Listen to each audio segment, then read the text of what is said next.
Welcome everyone, this is Solo Level by Jaegers with me, HBAR, and my partner Randy. Okay, let's just start.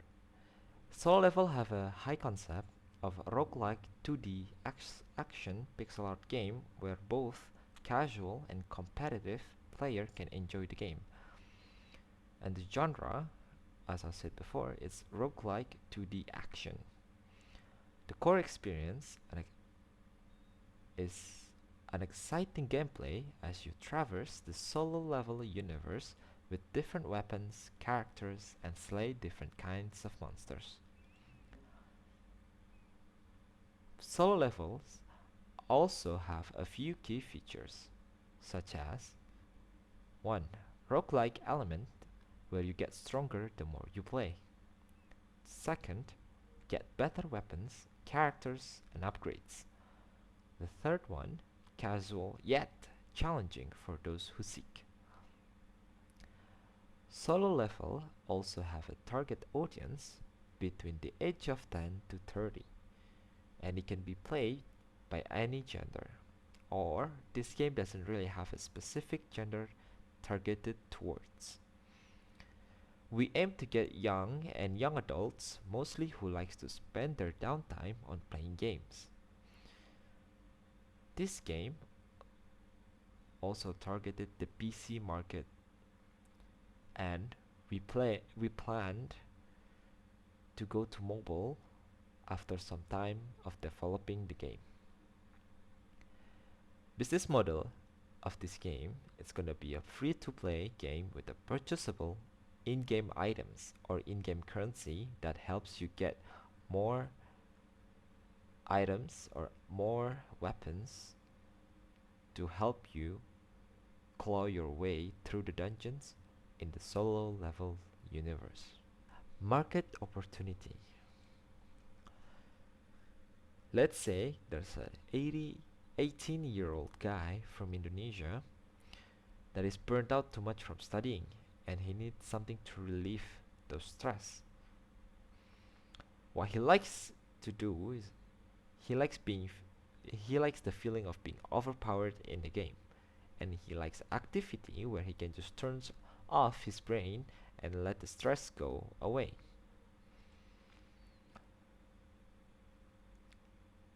Identify problems or opportunities.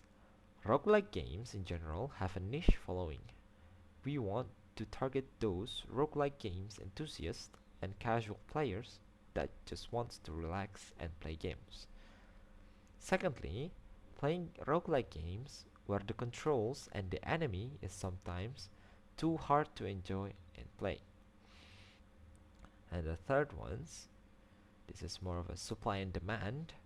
The supply of roguelike games in the market, although not really sought after, unlike FPS, multiplayer online battle arena, battle royale, and open world games, the supply compared to those games is not that much, or we can say very minimum. Although those that did make it, like Don't Starve Together, Vampire Survivors, those are just a few of roguelike games that are in 2D or 2.5D that made it in the PC market. And the demand for roguelike games, especially those that are in 2 dimension, are pretty high. Benchmark and competitors. Now, if we're talking about sales on the free-to-play roguelike games, it's actually pretty good, especially in the phone game market. Why? Because the phone game market, most of them don't really want to pay to play a game. They just want to download a game from the App Store, from the Play Store, that are free to play and just enjoy it whichever way they want. And with that, we plan first release it on PC and then make a mobile port later on.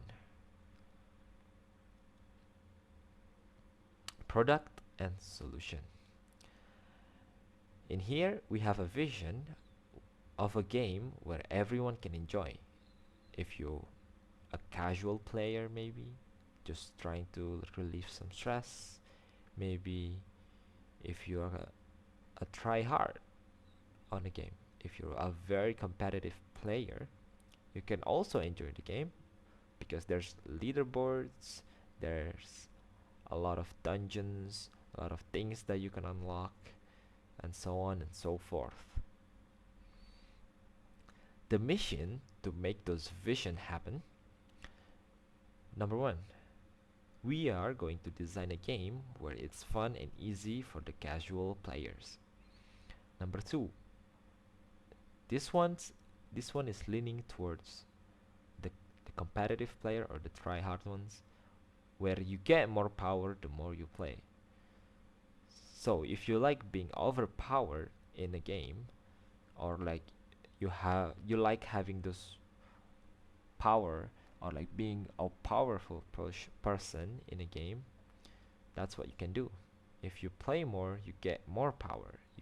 You become more powerful the more you play. Also, playing more is not necessary. Why? Because this game can be enjoyed with a 5 to 10 minutes gameplay each day, and that's it. The third one, enemies and stages are easy to understand and play.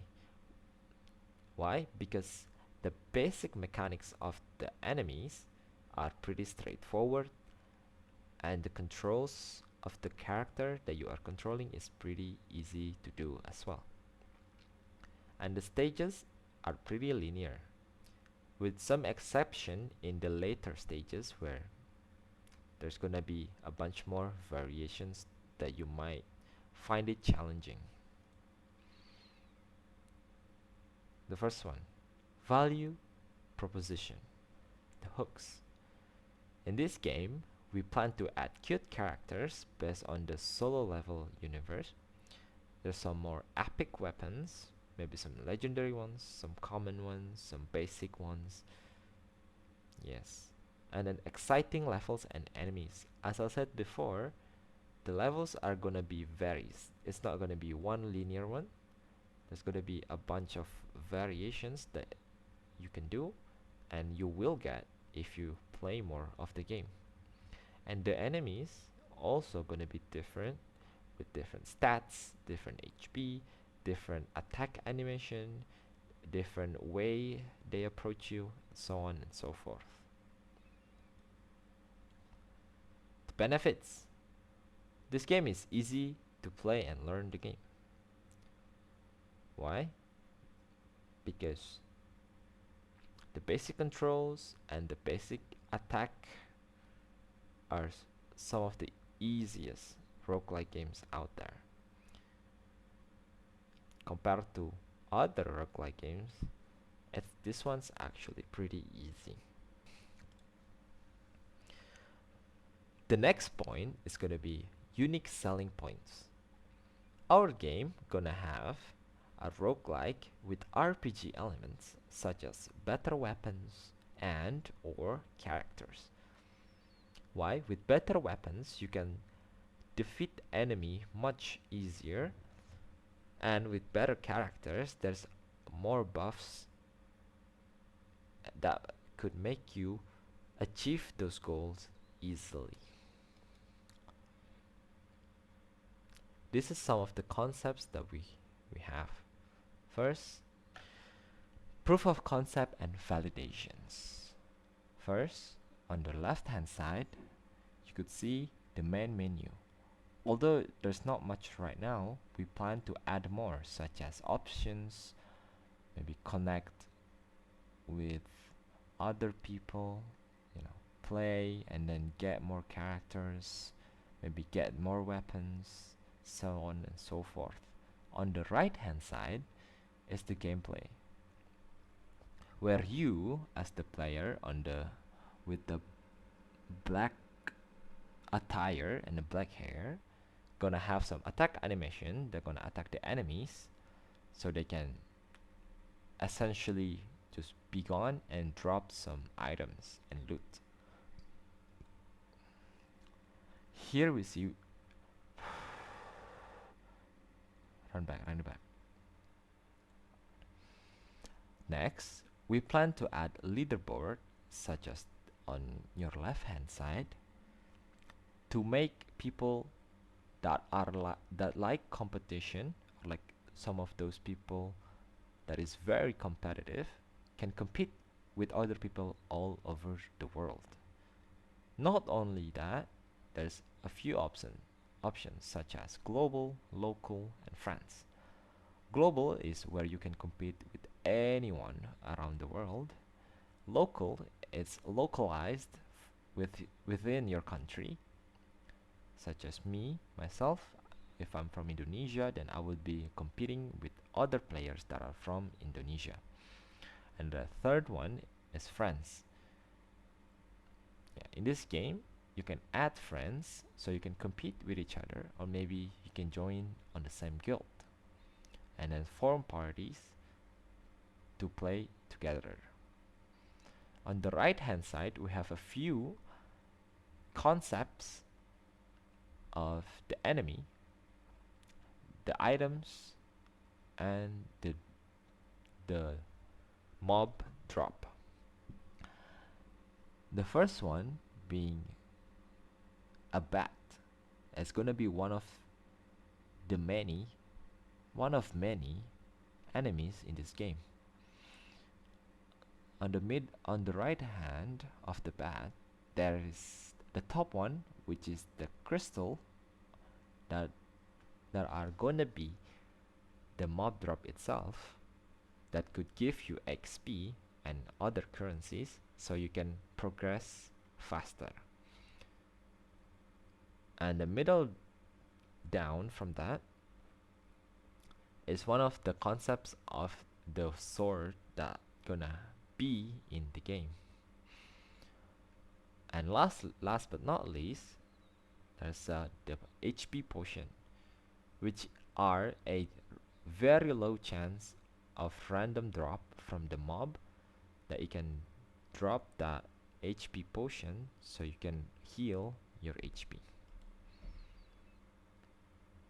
Also, we plan to add weapons.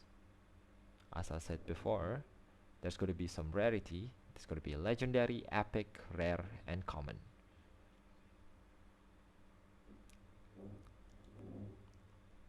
Next, we're going to have some characters, of course. This is just some example from other games that we have right now. We plan to add characters so you have more benefits using those characters, maybe different weapon, maybe different stats, and so on and so forth. And on the right hand side is where those roguelike element begins. As you progress towards the dungeon on solo level universe, you could get a special currency that if you do reset, you're gonna start back at level 1. But you get a special currency based on how far you made it through the level. The more you go through the level, the more currency you get. And from those currencies, you can upgrade special buff, such as more critical damage, more critical chance, more gold, maybe more damage, and so on and so forth. Next, development timeline.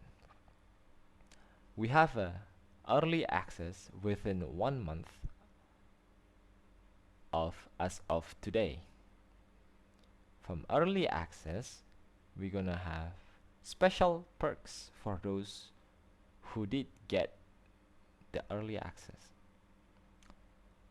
Next, after that, 2 months later, we're gonna release the full game with everything, such as leaderboards, weapons, characters, more levels, so on and so forth. And within 3 months, we plan to add DLC. This DLC could have more level, more characters, more weapons, maybe a new special mechanic, that is unique to the DLC, and so on and so forth. And 3 months after that, we plan to do a mobile port, which our game gonna have a mobile version of it that we're gonna release on either App Store or Play Store. Next, we're gonna have three-phase revenue stream. First is seed funding. We plan to find investors to help fund development and use a crowdfunding such as Kickstarter to help us develop the game. Second, we have development. First, we're gonna have early access perk. Those who play in the early access can have special perks such as a special weapon or a special characters that they can, or a special cosmetics even, that they can just brag about with other people that don't really play in the early access. Next is the promotion, advertisement, or endorsements. In this development phase, we plan to use promotion ads or endorsements from outsource so we can have more development going. And the third one is post-launch. Post-launch, we're gonna have in-game store for in-game currencies or even bundles, so we can help ourselves not go bankrupt, right? And then the next one is the DLC. And DLC gonna be released and being developed after the post-launch. Next, after the DLC, as I said before, we're gonna start development for the mobile release. Thank you so much. This is Solo Level from Jaegers. Thank you and goodbye.